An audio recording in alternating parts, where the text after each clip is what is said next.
सहस्त्र मुनि श्री समय युग सागर जी महाराज की जय। समस्त मुनि राजाओं की जय।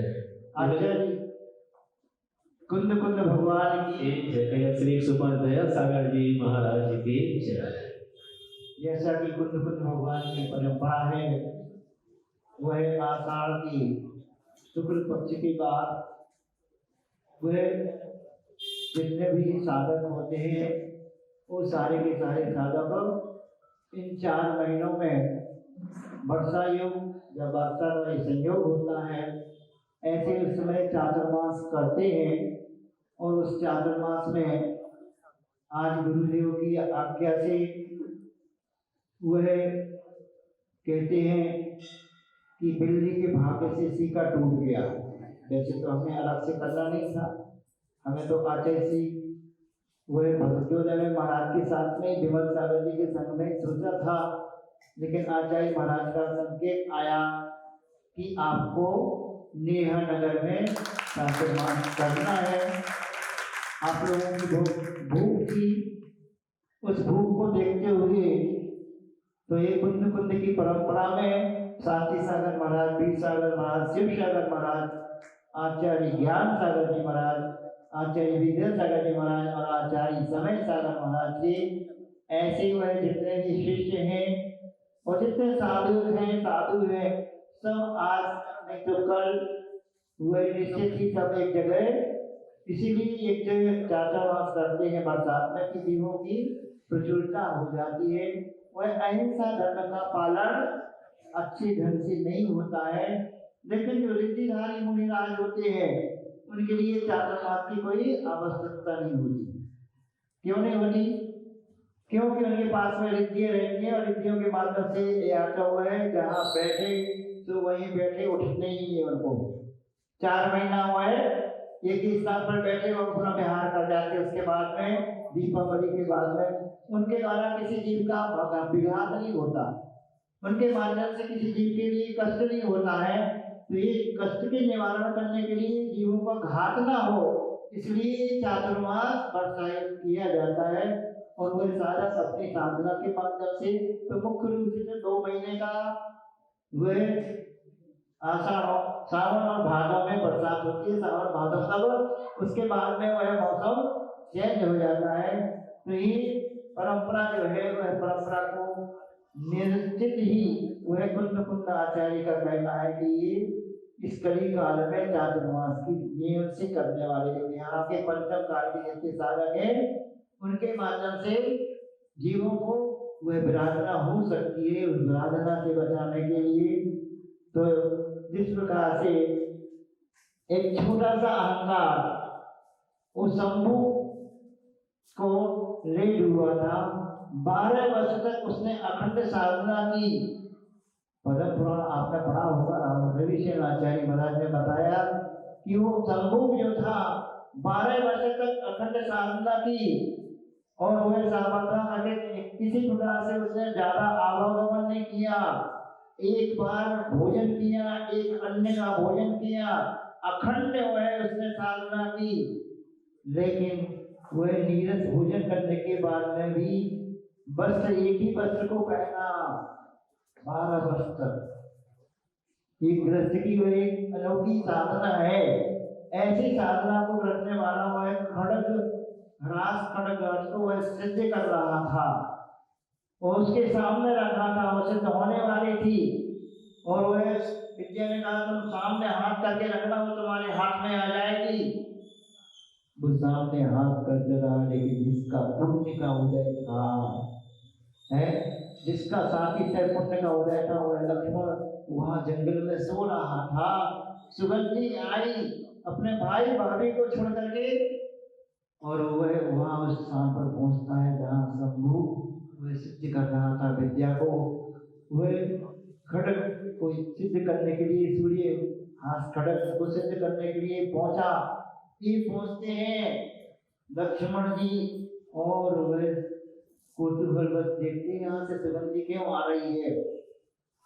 और वह जाकर के वह उन्होंने ऐसा हाथ किया तो उनके हाथ में वह सूर्य हाथ नाम की खड़ग आ गई और उस खड़ग से उन्हें हुए जिस वह पास के झुंड में वह बैठा हुआ था शंभू, उनको ये मालूम नहीं था कि ये यहाँ पर बैठा हुआ है, और उसका प्रयोग किया उस तलवार से, सूर्य हाथ वह खड़ग से तलवार से वह तलवार का वार किया, तो वो सारा का सारा बांस का झुंड एक ही बार में कट गया, उसमें बैठा हुआ था शंभू।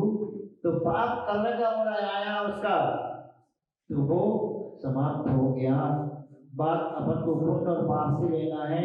पुण्य का उदय आता है तो बाली बाल के समान सब लोग हाथ में लेते हैं, और पाप कर्म का उदय आता है तो फुटबॉल के समान सब ठुकरा देते हैं। तो फुटबॉल के समान वह हमारा जीवन ना बने, हमें वह तो हम किसी की भी सेवा करते हैं, चाहे कि हम नौकरी करते हैं, राजा की वह नौकरी करते हैं, साधु की सेवा करते हैं, तो वह क्यों करते हैं? तो साधु की सेवा की जाती है, वह वैयवृत्ति कहलाती है, वह तब कहलाता है। रत्न के धारियों की जो सेवा की जाती है वो अंतरंग तप कहलाता है। कौन सा तप? अंतरंग तप में आता है। लेकिन जो अपेक्षा से वैयवृत्ति की जाती है, जो कोई इच्छा से, कोई वह उनके माध्यम से हमें कुछ प्राप्ति हो, ऐसी जो सेवा की जाती है, उसका फल वह वास्तव में वह बाह्य में, यदि हमने इच्छा करके कोई सेवा की है, वैयवृत्ति की है, तो वो फल बेकार तो नहीं जाता है, लेकिन आजीविका की निमित्त का कारण बनता है। क्या बनता है? हमारी आजीविका को चलाने का निमित्त का कारण बनता है। वह फल बेकार तो नहीं जाता है।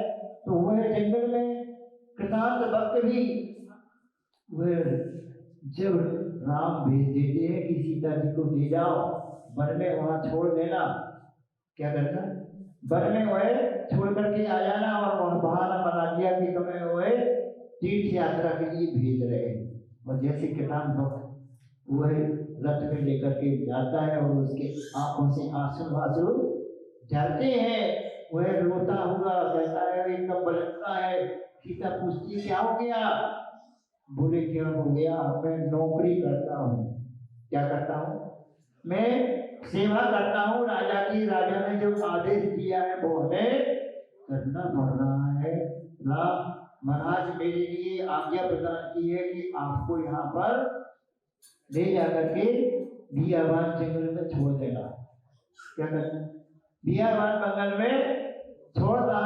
तो हे भगवान, वह मैं नौकरी करता हूँ महाराज की, और वह जितने ने वो आज्ञा दी है, मुझे मालूम है कि आप निर्दोष हैं, सीता महारानी निर्दोष है, और वह लेकिन राजा की आज्ञा है। तो इस प्रकार से वह उस समय कहता है कि नौकरी क्या है, वह पराधीन होती है। ऐसे बहुत सारे लोग हैं जो अपने आपका कार्यक्रम अपने जीवन को चलाने के लिए, आजीविका के लिए वह दूसरे की नौकरी करते हैं। वह नौकरी के माध्यम से वह अपने आप के जीवन को, आज तो दोनों करते हैं, है ना? मियाँ बीवी दोनों, पति पत्नी दोनों क्या करते हैं? सर्विस करते हैं। दोनों का पेट नहीं भर पाता है, ऐसी स्थिति है वर्तमान में। फिर भी वह पुण्य का उदय होता है तो पुण्य के माध्यम से सारी की सारी अनुकूलताएं मिलती जाती है, और पाप कर्म का उदय होता है तो उसके माध्यम से मिली हुई वह संपत्ति या वैभव या वह अनुकूलता, वो सारी की सारी विकलता में परिणत हो जाती है। तो हमें अपने आप के जीवन में वह ऐसा पुण्य साथी से पुण्य ग्रहण करना चाहिए। पुण्य को वह हमें साथी से पुण्य को इकट्ठा करना चाहिए। तो अब चातुर्मास की स्थापना हो गई है। वैसे तो अभी मन नहीं कर रहा था हमारा मन, लेकिन गुरु की आज्ञा है। तो कुछ लोग ऐसे भी होते हैं जो अब इन चातुर्मास के दिनों में सबसे ज्यादा पर्व आते हैं। चातुर्मास के दिनों में ही वह सबसे ज्यादा वातावरण हमारे लिए संयम को अंगीकार करने के लिए अच्छा वातावरण रहता है। तो आचार्यों ने ऐसे समय रखा है वह चातुर्मास का कि जिस समय वह सारे साधक भी तो साधन करते ही है। सामान्य से वह ग्रस्त भी एक सदग्रस्त जो होता है अपने आप के जीवन को परिचर्या को अच्छी बना लेता है। तो असंख्यात जीव जो है वह अपने आप के जीवन को उत्थान रहने के लिए माने सम्यक दर्शन को यदि कोई प्राप्त करता है तो उसके लिए क्या करना पड़ता है, उसके लिए वह अनंतानुबंधी की विषय योजना करनी पड़ती है। अनंतानुबंधी जो कर्म सबसे बड़ा भक्त है कराने वाला है वह उसके लिए क्या करना पड़ता है, तो उसके 3 कर्म करता है, अदाकरण, अपूर्वकरण, अनिवृत्तिकरण। कर्म यानी परिणामों को संभालने के लिए असंख्यात ऊपर नीचे हुए परिणाम होते हैं।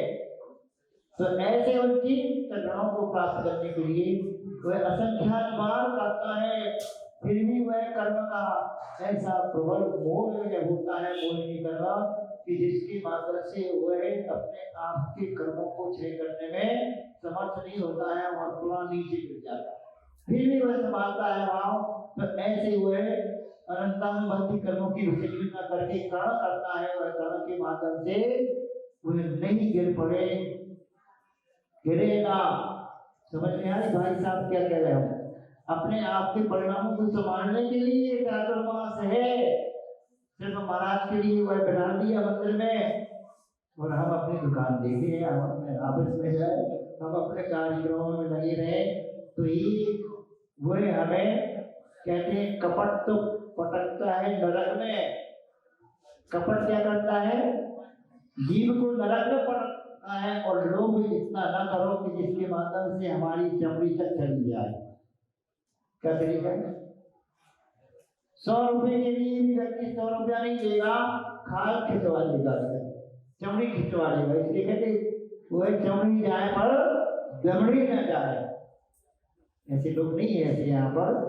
वह हमें अपने आप के जीवन में संभालना है और इस समय का सदुपयोग करना है। इस चतुर्मास में आप लोगों के लिए वह सिर्फ वह कलश स्थापना कर दी और उसके बाद में फ्री हो गए, फिर बाद में कलश स्थापना के समय आ जाना है ना, ऐसा नहीं चलेगा। वह तो वह परिणामों को संभालने के लिए करना है, परिणामों को अदाकरण, अपूर्वकरण, अनिवृत्तिकरण। अपूर्व है हमारे कर्मों में वह हानि हो और हमारी विशुद्धि में वह हृदय की विशुद्धि में हमारे परिणाम बढ़ते रहे, इसके लिए यह चातुर्मास है।